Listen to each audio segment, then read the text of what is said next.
Cocktails, anybody?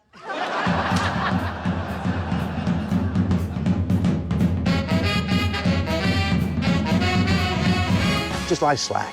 You're dead weight. I'll say she is. I'm playing Bette Davis. She was a movie star for, I don't know, 50 years and received a number of Academy Awards and a lot of nominations. Bette Davis always saw herself as a character actor. The unflattering makeup I'm wearing in this picture is a choice designed to create a character. I'm not interested in vanity. I'm not interested in gossip. I'm interested in the work. The good news and the bad news about playing someone that's that well known is that there's so many books written and there's so many interviews. There was a wealth of television appearances that she made throughout her life, especially toward the end of her life. There were all the films that she'd done. It's 100 degrees and she's drunk. A number of books, including 2 that she wrote and one really nasty one that her daughter wrote. Thanks for the great day, fellas. Say goodnight, BD. Good night, fellas.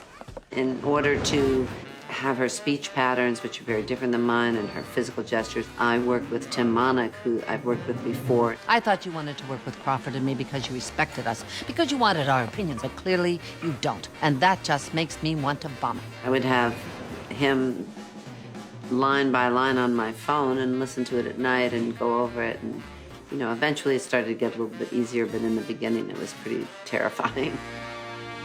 It's such a treat to work alongside Susan Sarandon. She's a world-class actress. BD and Bette have some great scenes together, so that's been just such a real cool thing for me because I'm such a fan. I hope I didn't ruin it. If Crawford couldn't ruin the picture, nobody could. I love working with her. We work very easily together. There's a nice kind of energy, and we've had a really good time doing it. I'm going to steal this picture right out from under your nose, and you know I can do it. I am doing it. Says who? The crew, the director, everybody. Both Jessica and I just kept talking about how do we make these real women who were so over the top seem like real people and not just caricatures.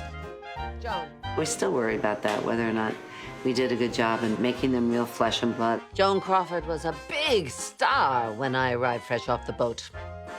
Such a lovely thing to say. Fascinating. Just wait. Watching Susan Sarandon become Baby Jane it's kind of eerie because when she's in the makeup and she's got the voice going on, it's like stepping inside whatever happened to Baby Jane. It's really wonderful to watch. It's really spellbinding. Hello, Daddy. I hope Bette Davis would approve. I think she's complicated and funny and heartbreaking at times. It's a pretty extreme exercise. How do you feel about Baby Jane Hudson? We hear she's pretty mean. She's full of venom and doesn't mince words. We have nothing in common. It was hard for me to get to the point where I felt free enough to do whatever I needed to do. Because usually I do have a really good time. Or she would say, good.